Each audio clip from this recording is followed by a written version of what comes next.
Hello mayam, good morning. Mayam pun mapung ngasi ay ano video asida taram na okcheri. Mayam ngasi ki vlogs di kitang special oire.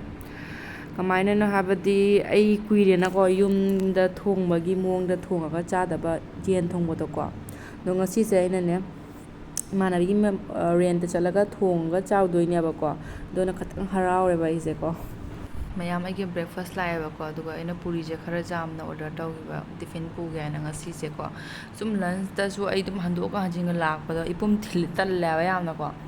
dona ai lunch pu ra di sum ada sum cha ba ya re na ko aduna tiffin se nahan ngarang lak pa ne ba order taw ki ba do ngarang lak pa ni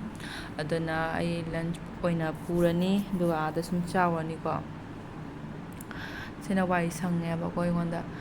duga ay hinjang je aina moida ne mahi langba pirakano na haina to moi mahi khara langam ba to dona itu mahi chitha haidi mahi to jahan da bita mahi summa ga hap tin tadi bag ta pu ba da ne ko di nom na khot na dum magi mahi to haido ka drai na ne na ko do ai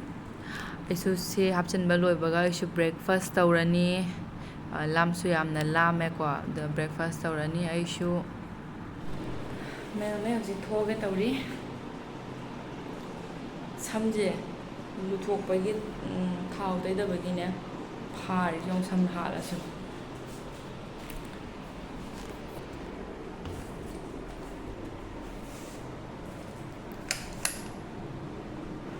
mayam ai hoji thoe mayam se yung nya kharoi gi kaino ne kharoi mamai akangba aphauba kangchalle ko phai ka re sai da duka chapi gi kitchen oi nei ba idea le mayam ai hoji firon hodong na loi uraga Emanabi gi da mu chatli ne ba ko yen leiraga ne aina moi jang ngai helaga thamba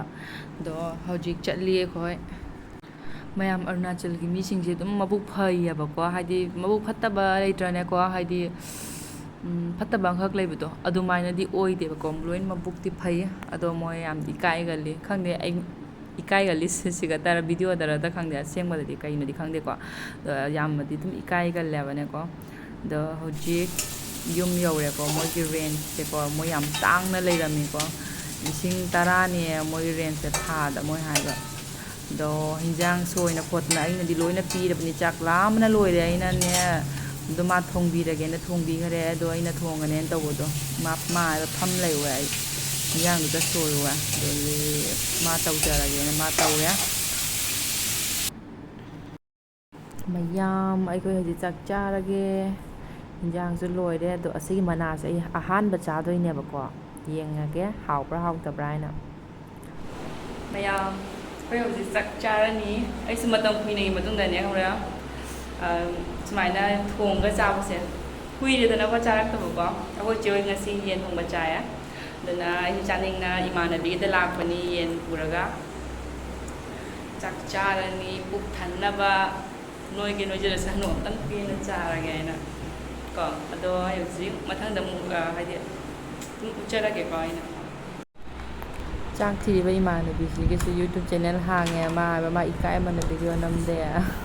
hàng cái đi thăm dần lẻ mà mayam ai chắc cha ra cái cô mayam tới next video tôi muốn thế này là gì mayam bye bye